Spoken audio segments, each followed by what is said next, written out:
Document Part 1. In the vast emptiness of space, where stars glimmered like tiny diamonds scattered across an endless black canvas, something unusual happened. A ship, sleek and powerful, slipped silently into orbit around a distant planet in the Andromeda Galaxy. This was no ordinary vessel, it was Earth's first warship, named Odyssey. For years, humanity had dreamed of reaching beyond its own solar system, but now that dream had become reality. The arrival of Odyssey marked a turning point, not just for Earth, but for the entire galaxy. The crew aboard the ship felt the weight of their mission. They were pioneers, representing billions of people back on Earth. Among them stood Commander Ryan Carter, a man whose calm demeanor masked the immense pressure he carried. He moved through the bridge with purpose, his eyes scanning the monitors, displaying data about the planet below. His team worked quietly, each person focused on their task. Despite the tension in the air, there was also a sense of pride. Humanity had finally stepped onto the galactic stage. As Odyssey settled into orbit, sensors began picking up signals from nearby ships. These weren't random drifters or explorers. They belonged to advanced civilizations, some of whom had been watching Earth for decades. To these alien species, Earth had always seemed insignificant, a small blue dot hidden away in a remote corner of the Milky Way. But now, here it was, bold and uninvited, sending shockwaves through the political balance of the galaxy. On one of the screens, Lieutenant Lisa Hayes adjusted her headset as she tried to decipher the incoming transmissions. She was young, eager, and determined to prove herself. Her fingers danced over the control panel as she filtered through layers of encrypted messages. "Commander," she said after a moment, her voice steady despite the flutter of nerves in her chest. "We're being scanned by multiple sources. It looks like everyone out here knows we've arrived." Ryan nodded, his expression unreadable. "That was expected," he replied. "We knew this wouldn't go unnoticed." He turned to face the rest of the bridge crew. "Stay sharp. We don't know who's friendly and who isn't yet." The atmosphere grew heavier as the implications sank in. Every decision they made could shape the future of humanity's place in the galaxy. If handled poorly, this mission could lead to disaster. Yet, if done right, it might open doors to alliances, trade, and knowledge far beyond what Earth had ever imagined. Meanwhile, deep within the ship, Chief Engineer Megan Scott monitored the engines. She was a practical woman with a no-nonsense attitude, and she took great pride in keeping Odyssey running smoothly. Right now, though, her mind wasn't entirely on the machinery. She couldn't help but wonder how the aliens would react to their presence. Would they see Earth as a threat? Or would they dismiss them as insignificant newcomers? "Megan," called out Ensign Alex Moore, breaking her train of thought. Alex was younger than most of the senior staff, and while talented, he often seemed unsure of himself. Today, however, his tone was urgent. "There's something weird going on with the reactor. I think we might have picked up some kind of interference during the jump." Megan frowned and walked over to inspect the readings. Sure enough, there were fluctuations, small ones, but noticeable. "Keep an eye on it," she instructed. "If it gets worse, let me know immediately." As Alex nodded and returned to his station, Megan couldn't shake the feeling that trouble might be brewing not just outside the ship, but inside as well. Back on Earth, news of Odyssey's arrival spread quickly. People gathered around televisions and devices, watching live updates from Mission Control. Some cheered, proud of what humanity had achieved. Others worried, fearing the consequences of stepping into such unfamiliar territory. President Daniel Brooks addressed the nation from the White House, his words carefully chosen to inspire confidence. "Today marks a new chapter for us all," he declared. "We reach out not with weapons, but with hope. We seek friendship, understanding, and progress." But not everyone shared his optimism. Admiral Nathan Cole, a grizzled veteran of Earth's defense forces, paced anxiously in his office. He didn't trust the situation. Too many unknowns, too much risk. Beside him stood Captain Julia Hart, a close colleague and confidant. "Do you think they can pull this off?" she asked, voicing the question that had been gnawing at both of them. Nathan stopped pacing and sighed. "I want to believe they can," he admitted, "but Ryan's got a tough road ahead. One wrong move, and we could find ourselves facing a war we're not ready for." Julia nodded grimly. "Let's hope it doesn't come to that."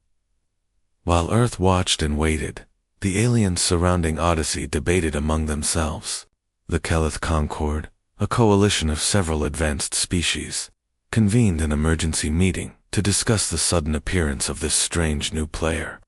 Ambassador Jorok, Ven, their leader, stood at the center of the chamber, his insectoid body towering above the others. His voice, translated into a series of mechanical clicks and hums, filled the room. "This is unacceptable," he stated firmly. "They enter our space without permission, without warning. What do they hope to achieve?" Not all members of the Concord agreed with him. Some argued that Earth's arrival presented an opportunity, a chance to learn more about this previously overlooked civilization. Others remained cautious, urging patience before making any rash decisions. The debate raged on. But one thing was clear: Earth's presence had disrupted the delicate balance of power in the region. Back aboard Odyssey, Ryan gathered his senior officers for a briefing. "We need to make contact," he told them, "but we have to tread carefully. We're outnumbered and outgunned here. Our best weapon is diplomacy." He looked at Lisa. "Lieutenant Hayes, prepare a message. Keep it simple and non-threatening.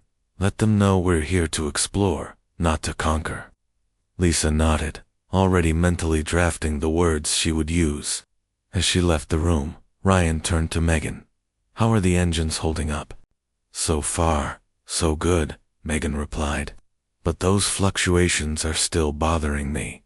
I'll keep digging." Finally, Ryan addressed the entire crew over the ship's intercom. "This is Commander Carter," he began. "I know this is uncharted territory for all of us, but remember why we're here. We represent Earth and everything it stands for. Stay alert, stay focused, and trust each other. Together, we'll get through this." His words resonated with the crew, boosting morale, even as uncertainty loomed large.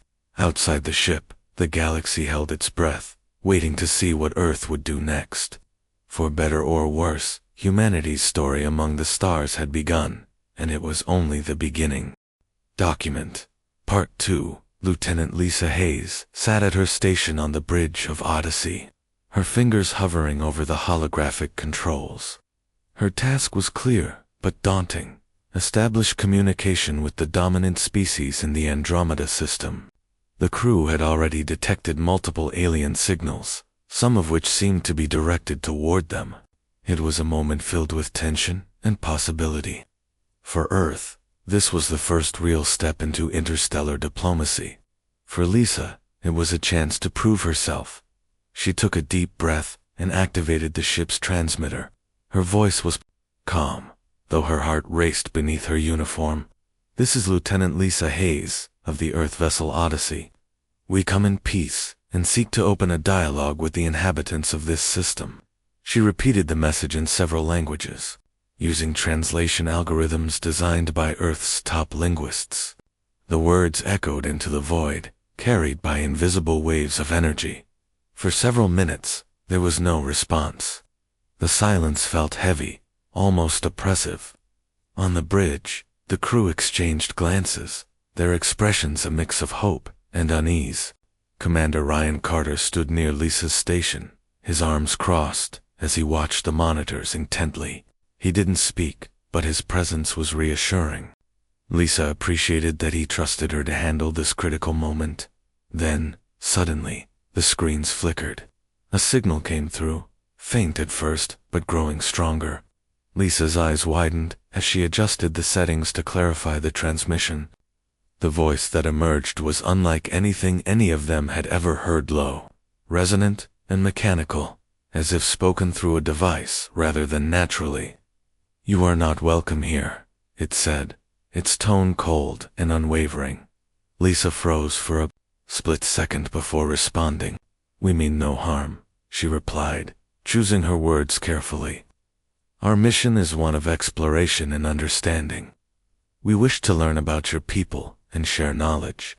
The reply came quickly, cutting off any further attempts at explanation. "Leave this system immediately, or face the consequences."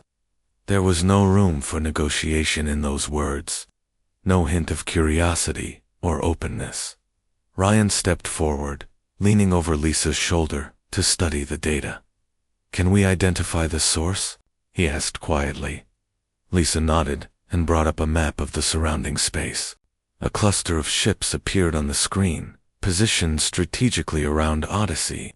They were larger than Earth's warship, their designs sleek and intimidating. These were clearly vessels of war, built for combat rather than trade or exploration. "They're from the Keleth Concord," Lisa explained. "That's what our databases call them, based on previous observations. Their leader is Ambassador Jorak Ven." Ryan straightened and addressed the bridge crew. "Prepare for potential engagement, but do not initiate hostilities. We're here to talk, not fight." He turned back to Lisa. "Send another message. Let them know we're willing to negotiate." Lisa hesitated. "Commander, they don't seem interested in talking."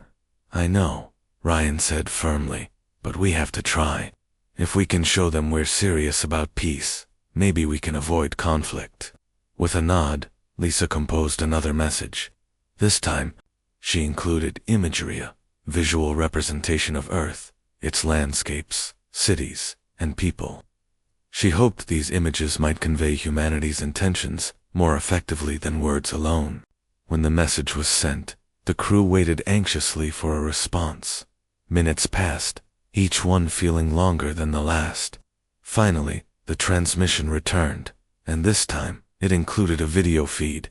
On the main screen, an alien figure appeared. It was tall and insectoid, with a segmented body covered in shimmering plates. Its head was elongated, with multiple glowing eyes that scanned the room as if aware of being watched. Beside it floated a smaller drone, which emitted the mechanical voice they'd heard earlier. "I am Ambassador Jorak Ven of the Keleth Concord," the creature announced. "Your arrival has disrupted the stability of this region. You will leave now, or you will be removed." Ryan stepped closer to the screen, standing tall despite the alien's imposing presence. "Ambassador Ven, I am Commander Ryan Carter, of the Earth vessel Odyssey.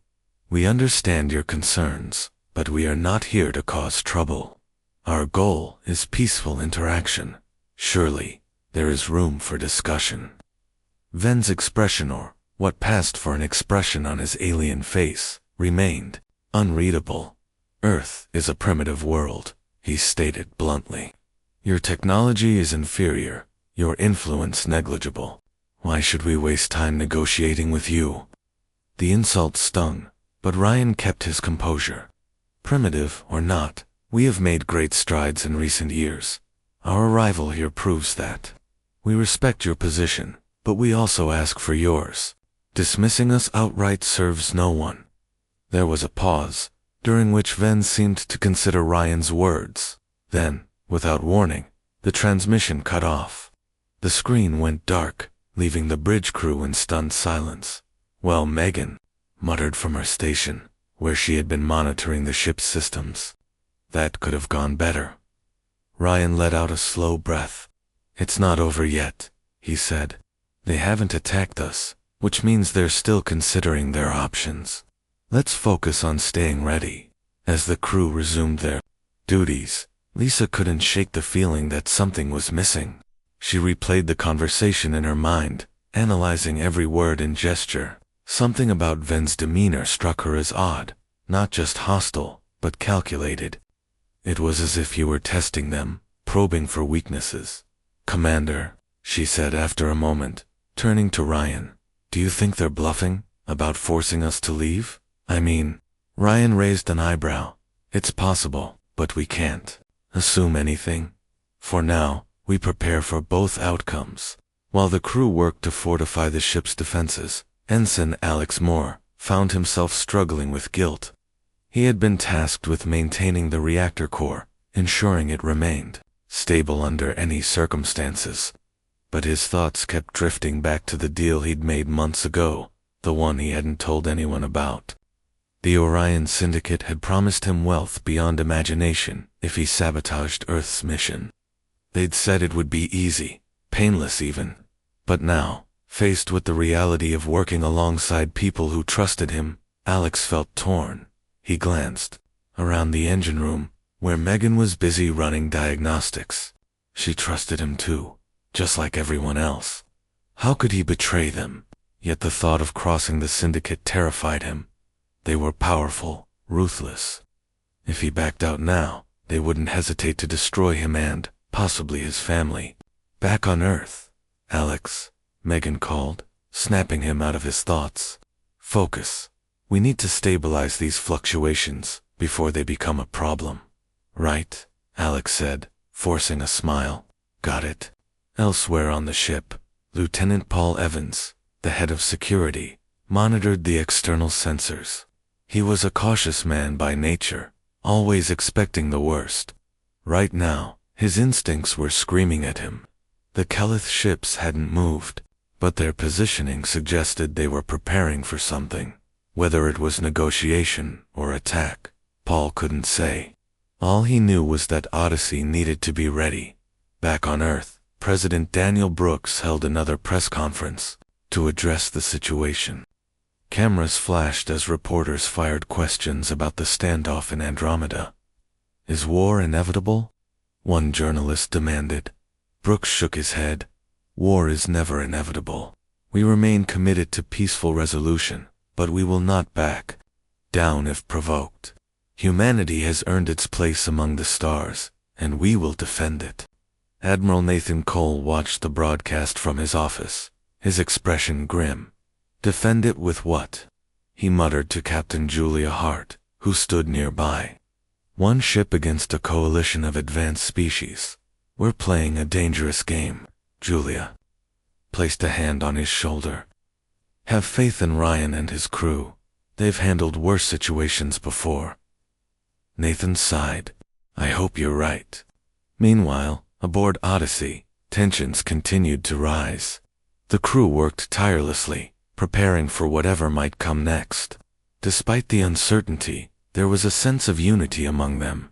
They were strangers in a strange land, facing challenges none of them had ever imagined, but together, they stood strong, determined to see this mission through. Outside the ship, the galaxy held its breath once again. Whatever happened next would shape not only Earth's future, but the fate of countless civilizations across the stars. Document, Part 3. Back on Earth. The tension was palpable. News of Odyssey's encounter with the Kelith Concord had spread like wildfire, sparking debates across every corner of the globe. The United Nations convened an emergency session to discuss the situation.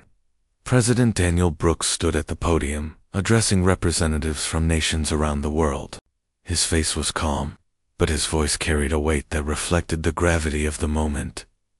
We have reached a crossroads, he began, his words echoing through the chamber.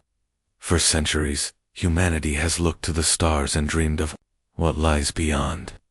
Today, we stand on the brink of fulfilling those dreams. But with opportunity comes risk.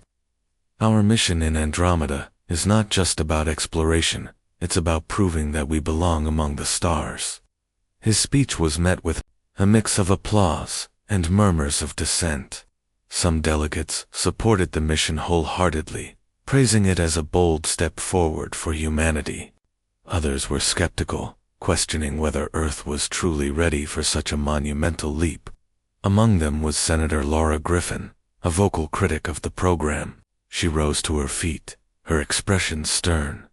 Mr. President, she said, her tone sharp, we sent one ship into uncharted territory without fully understanding the consequences. What happens if this ends in disaster? Have we considered the cost not just to our people, but to the fragile balance of power in that galaxy? Brooks nodded, acknowledging her concerns. We understand the risks, Senator Griffin, but staying behind closed doors isn't an option either. Humanity cannot grow if we remain afraid to take chances. Commander Carter and his crew are trained professionals. They know what's at stake. While the political debate raged on, Admiral Nathan Cole sat in his office at Earth's Fleet Command headquarters, staring at a live feed of Odyssey's status. He felt a gnawing unease in the pit of his stomach, though he had faith in Ryan Carter's abilities. He couldn't shake the feeling that this mission was walking a razor-thin line between success and catastrophe. Beside him, Captain Julia Hart leaned against the desk, watching him closely. "You look like you're carrying the weight of the world," she said lightly, trying to ease the tension. Nathan chuckled dryly. "Feels like I am sometimes. This mission, it's bigger than any of us. If something goes wrong out there, it won't just be Odyssey that pays the price. It'll be all of us." Julia crossed her arms, her expression thoughtful. "Ryan knows what he's doing. He's smart, level-headed, and resourceful. If anyone can navigate this mess, it's him." "I hope so," Nathan replied. "But even the best leaders can only do so much when they're outnumbered and outgunned. The Keleth Concord isn't some minor faction there, a coalition of advanced species with technology far beyond ours. One wrong move, and we could find ourselves facing a war we're not equipped to fight." Julia frowned. "Do you think the Keleth will actually attack? Or are they just posturing? That's the thing we don't know." Ven's message was hostile, but it could have been a bluff. Diplomacy often involves testing the waters, seeing how far you can push before things escalate. Still, Nathan trailed off, rubbing his temples. "There's too much uncertainty here. Too many variables." As the discussion continued, Nathan turned his attention to a report on his desk. It detailed recent advancements in Earth's defense systems, including experimental weapons and shield technologies. While these innovations were impressive, they paled in comparison to what the Keleth Concord likely possessed. Nathan knew that Earth's survival depended not just on military strength, but on strategic alliances, and right now, Odyssey was Earth's only ambassador in Andromeda. Meanwhile, aboard Odyssey, the crew worked tirelessly to prepare for whatever might come next. Commander Ryan Carter called another meeting in the briefing room, gathering his senior officers to review their options. The mood was tense, but focused. Everyone understood the stakes. "All right," Ryan began, pacing slowly in front of the holographic display. "We've established contact with the Keleth Concord, and it's clear they're not thrilled about our presence. However, they haven't attacked yet, which suggests they're still evaluating us. That gives us time to act." "Lieutenant Lisa," Hayes spoke up. "Commander, do you think we should try reaching out again? Maybe offer more information about Earth, our history, our culture? Something that shows we're not a threat." Ryan nodded. "It's worth a shot, but we need to be careful. We don't want to appear desperate or naive. Lieutenant, work with the linguistics team to craft a new message. Make sure it's respectful, but firm." "Yes, sir," Lisa replied, jotting down notes. Chief Engineer Megan Scott chimed in next. "What about the reactor fluctuations? They're still happening, though they're minor. If they worsen during a critical moment, it could leave us vulnerable." Ryan turned to Ensign Alex Moore, who shifted uncomfortably under the sudden scrutiny. "Alex, I need you to stay on top of that. Coordinate with Megan and ensure everything's running smoothly. No mistakes." Alex swallowed hard, forcing a nod. "Understood, Commander." As the meeting wrapped up, Ryan dismissed the group, keeping Megan behind for a private conversation. Once the door slid shut, he leaned against the table, his expression serious. "Megan, I need your honest opinion. Do you trust Alex?" Megan hesitated, choosing her words carefully. "He's a good engineer, and he's been reliable so far. But There's something off about him lately. He seems distracted, almost nervous. I can't put my finger on it, but it's bothering me, Ryan sighed. I've noticed it too. Keep an eye on him. If anything seems unusual, let me know immediately. Will do, Megan said, though her tone betrayed her unease. Elsewhere on the ship, Lieutenant Paul Evans monitored external sensors, his eyes scanning the data for any sign of movement from the Kelith fleet. So far, their ships remained stationary, maintaining their positions around Odyssey. It was a standoff, and Paul didn't like it. He preferred action-clear objectives and direct confrontations. This waiting game made him uneasy. Anything new? Asked Ensign Clara Bennett, a young security officer who had joined the team shortly before the mission launched. Paul shook his head. Nothing yet. But don't let your guard down. These guys aren't amateurs. If they decide to make a move, it'll be fast and brutal. Clara nodded, gripping her weapon tightly. You really think they'll attack? I don't know, Paul admitted. But we'd be fools to assume otherwise. On Earth, Admiral Cole and Captain Hart continued their discussions, brainstorming contingency plans in case the situation in Andromeda deteriorated. Nathan tapped the stylus against the edge of his desk, his mind racing with possibilities. If the Kelith decide to escalate, we'll need to respond quickly. But sending reinforcements would take weeks, maybe months. By then, it could be too late. Julia leaned forward, resting her elbows on the desk. What if we reached out to other alien factions? There must be species out there who aren't aligned with the Kelith. Maybe they'd be willing to help us or, at least, stay neutral. It's risky, Nathan said. We don't know enough about the galactic landscape to start playing politics. For all we know, reaching out to another faction could make things worse. Julia frowned. So what's the alternative? Just sit back and hope for the best. Nathan didn't answer right away. Instead, he stared at the live feed of Odyssey, his thoughts drifting to Ryan and the crew. They were alone out there, representing billions of people back on Earth. Whatever decisions they made would ripple across the galaxy, shaping humanity's future for generations to come. Finally, he spoke. For now, we wait. Trust Ryan to handle things on his end, and pray that diplomacy wins the day. Back aboard Odyssey, the crew settled into a routine of cautious preparation. Lisa worked tirelessly on the new message, pouring her heart into every word. She wanted it to reflect humanity's best qualities: resilience, creativity, and desire for connection. Meanwhile, Megan and Alex collaborated on stabilizing the reactor, though Alex's behavior grew increasingly erratic. He jumped at small noises and avoided eye contact, his guilt eating away at him.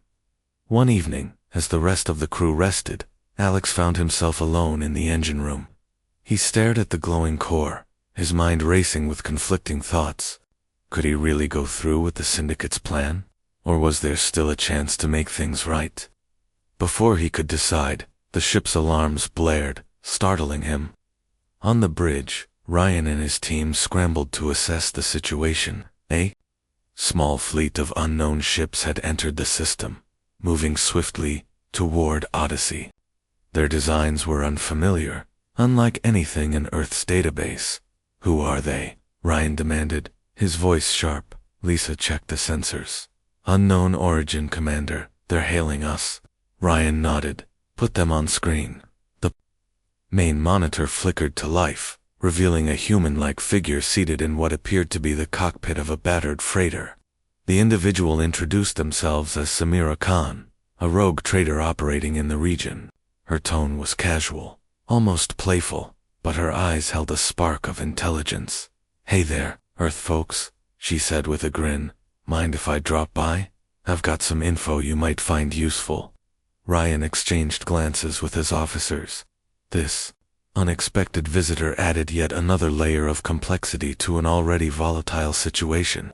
But in the vast, unpredictable expanse of space, allies could come from the most unlikely places. Permission granted, Ryan said finally. Welcome aboard, Ms. Khan. Document, Part 4.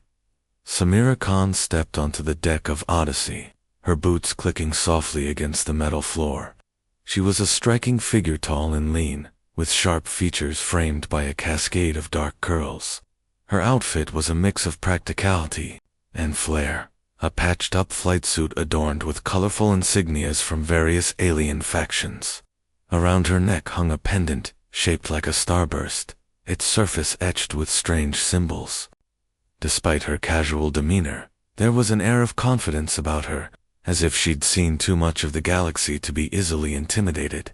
Commander Ryan Carter greeted her in the docking bay, flanked by Lieutenant Paul Evans and Chief Engineer Megan Scott. "Welcome aboard," Ryan said, extending a hand. "I'm Commander Carter." Samira shook his hand firmly, her grip strong. "Call me Samira," she replied with a grin. "And don't worry, won't bite, unless you give me a reason to." Ryan raised an eyebrow, but didn't comment. Instead, he gestured for her to follow him. "We've been told you have information for us. Let's talk in private." As they walked through the corridors of Odyssey, Samira took in her surroundings with obvious interest. The ship was sleek and modern, clearly designed for both exploration and combat. But what caught her attention most were the crew members themselves. They moved with purpose, their expressions a mix of determination and fatigue. It was clear they were carrying a heavy burden. "Nice ride you've got here," Samira remarked casually. "Not bad for a first-timer. We're learning as we go," Ryan admitted. "But this isn't exactly the welcome party we were hoping for," Samira chuckled. "The Keleth aren't exactly known for their hospitality. Trust me, I've dealt with them before. They're all bark and no bite, unless you push the wrong buttons." They reached the briefing room, where Lisa Hayes and Ensign Alex Moore were already waiting. Ryan introduced the team, then turned to Samira. "All right, let's hear it. What do you know?" Samira leaned back in her chair, crossing her legs comfortably. "First things first, you're not the only ones interested in Earth. The Keleth Concord has been watching your planet for years, gathering intel. Some factions see you as a threat, others think you could be useful. Right now, they're divided on how to handle your arrival." Ryan frowned. Divided? That wasn't obvious from their initial message. "Oh, Ambassador Venn is definitely old school. He thinks Earth should stay out of galactic affairs. But not everyone agrees with him.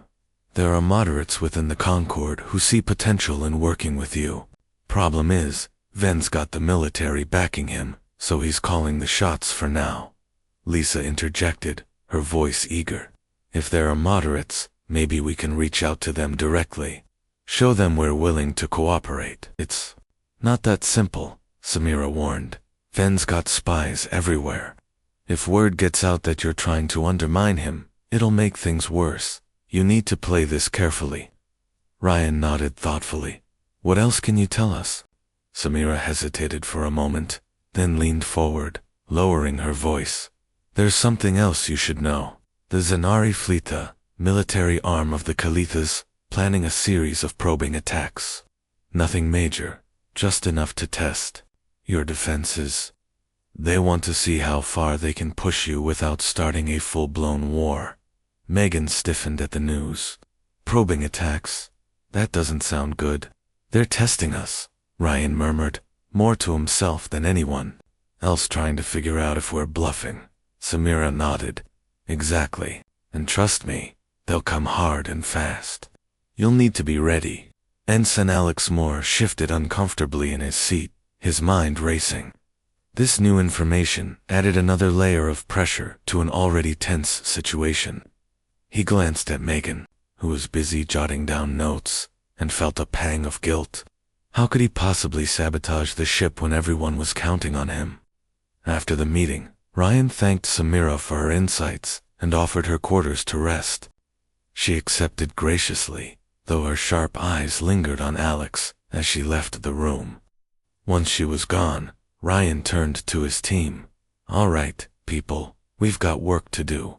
Paul, double-check our defensive systems. Megan, keep monitoring the reactor fluctuations. And Lisa, prepare a response to the Keleth. Let's show them we're not going anywhere. As the crew dispersed, Alex found himself alone with his thoughts. He wandered back to the engine room, his steps heavy with dread. The Syndicate's deadline was looming, and he still hadn't acted. Every time he considered tampering with the reactor, images of his teammates' faces flashed in his mind. How could he betray them? Yet the alternative, facing the wrath of the Orion Syndicate, was equally terrifying. Lost in his turmoil, Alex failed to notice Megan approaching. "Hey," she said, startling him. "You okay? You seem distracted." Alex forced a smile. "Yeah, I'm fine, just tired, I guess." Megan studied him for a moment, her brow furrowed. "You know, if something's bothering you, you can talk to me. Or Commander Carter. We're a team, Alex. Whatever it is, we'll figure it out together." Her words struck a chord deep within him. For a brief moment, he considered confessing everything. But fear held him back. "Thanks, Megan," he said finally. "I appreciate it. Really?" Meanwhile, aboard the Keleth flagship, Ambassador Jorak then convened a meeting with his top advisors. His insectoid form loomed over the table, his glowing eyes scanning the assembled officers. "Earth's vessel remains in orbit," he announced, his mechanical voice cold and clipped. "Their refusal to leave is unacceptable. We must act decisively." One of the advisors spoke up, her tone cautious. "Ambassador, perhaps we should reconsider. Attacking them outright could provoke retaliation. From Earth, their technology may be primitive, but their resolve is strong. A diplomatic solution might serve us better in the long run." Ven's mandibles twitched in irritation. Diplomacy, with primitives, ridiculous. They must learn their place. "But what if they have allies?" another advisor suggested. "Rogue traders like Samira Khan often carry secrets. If Earth has gained support from other factions, attacking them could isolate us further." Ven paused, considering the possibility. After a moment, he nodded reluctantly. "Very well. We will proceed with the probing attacks as planned. But, if they resist, we strike without hesitation. Understood?" The advisors bowed in unison. "Understood, Ambassador." Back on Odyssey, preparations continued around the clock. Paul led a team of security officers in running drills, ensuring everyone knew their roles in case of an attack. Lisa worked tirelessly on crafting a new message to the Keleth, emphasizing Earth's peaceful intentions while subtly reminding them of Odyssey's advanced capabilities. Megan and Alex collaborated on stabilizing the reactor, though Alex's growing anxiety made it difficult for him to focus. Late one night, as the rest of the crew slept, Alex returned to the engine room. He stared at the reactor core, his mind a whirlwind of conflicting emotions. The Syndicate had given him specific instructions: disable the shields during the next attack. It would leave Odyssey vulnerable, forcing Ryan to retreat, but the thought of endangering his friends and humanity's mission made him physically ill. Just as he reached for the control panel, a voice startled him. "Alex, what are you doing down here?" It was Megan. She stood in the doorway, her expression curious but not accusatory. Alex froze, his hand hovering over the controls. "I couldn't sleep," he stammered. "Thought I'd check on the reactor one last time." Megan stepped closer, studying the readings. "Everything looks stable. Did you find anything unusual?" "No," Alex lied, his heart pounding. "Just making sure." Megan nodded slowly, her gaze lingering on him for a moment longer than necessary. "All right, well, try to get some rest, okay? We're going to need everyone at their best tomorrow." "Yeah," Alex muttered, avoiding her eyes. "Thanks." Once Megan left, Alex slumped against the wall, his body trembling. He realized he couldn't go through with it, not anymore. The weight of his betrayal pressed down on him, suffocating. He needed to come clean, to tell someone the truth. But who would believe him? And even if they did, What could they do to stop the syndicate? The next morning, tension aboard Odyssey reached a breaking point.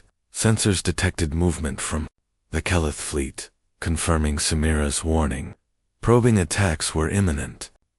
Ryan gathered the crew on the bridge, his voice steady but urgent. "This is it," he said, addressing them all. "Whatever happens next, remember why we're here. We represent Earth and everything it stands for. Stay focused, stay united, and trust each other. Together, we'll get through this." As the crew braced for impact, the galaxy held its breath once again. Humanity's fate rested in the hands of a small group of pioneers navigating uncharted waters in the vastness of space. And somewhere in the shadows, unseen forces waited, ready to exploit any weakness they could find. Document Part 5. The first wave of the Kelith's probing attacks came without warning. Alarms blared across Odyssey, jolting the crew into action. On the bridge, Commander Ryan Carter stood firm, his eyes fixed on the monitors as enemy ships materialized from the darkness of space. Their sleek hulls shimmered with energy shields, and their weapons glowed ominously as they locked onto Earth's warship. "Shields up," Ryan barked, his voice cutting through the chaos. "All hands to battle stations." Lieutenant Paul Evans sprang into action, coordinating the ship's defensive systems. His fingers flew over the controls as he activated Odyssey's primary shield array. The glowing barrier surrounded the ship just in time to absorb the first volley of laser fire. Sparks erupted across the bridge as stray energy breached weaker sections of the hull. But the damage was minimal, thanks to Megan Scott's meticulous maintenance. "They're testing us," Paul muttered under his breath, his jaw clenched. "Just like Samira said." Ryan nodded grimly. "Stay sharp. They'll come harder next time." In the engine room, Ensign Alex Moore worked alongside Chief Engineer Megan Scott to stabilize the reactor core. The sudden surge of power required to maintain the shields had caused another fluctuation, this one more severe than before. Sweat dripped down Alex's forehead as he adjusted the stabilizers, his guilt weighing heavily on him. Every second he delayed sabotaging the ship felt like a betrayal of the syndicate. But every moment he hesitated also felt like a step toward redemption.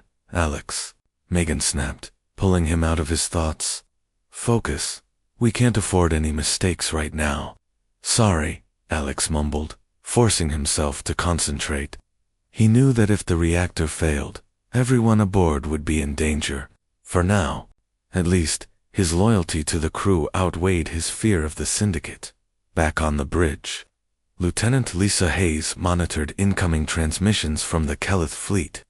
So far, there had been no direct communications, just relentless waves of fire designed to wear down Odyssey's defenses. Lisa's hands trembled slightly as she adjusted the sensors, trying to anticipate the enemy's next move. "They're targeting our shield generators," she reported, her voice steady despite her nerves. "If they keep this up, we'll lose coverage on the port side." Ryan turned to her, his expression grim. "How long until we can redistribute power?" "Minutes," Lisa replied, "but it'll leave other areas exposed." Ryan hesitated for only a moment before making his decision. "Do it. We'll adapt." As Lisa rerouted energy to reinforce critical sections of the shields, Ensign Clara Bennett joined Paul at the tactical station.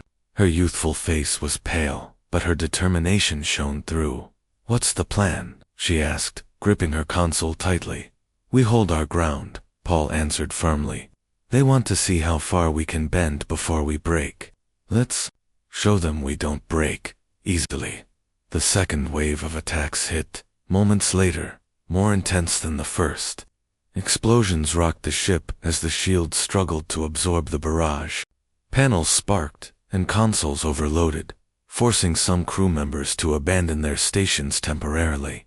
Despite the chaos, Ryan maintained control, issuing orders with calm precision. "Engineering, report," he called out. Megan's voice crackled over the intercom. "Reactors holding for now, but we're pushing it too hard." If this keeps up, we'll have bigger problems. Ryan clenched his fists, but kept his tone level. Understood. Keep me updated. As the battle raged on, Samira Khan emerged from her quarters, drawn by the commotion. She made her way to the bridge, where she observed the crew's efforts with quiet admiration. Though she wasn't officially part of the team, she couldn't help but feel invested in their survival.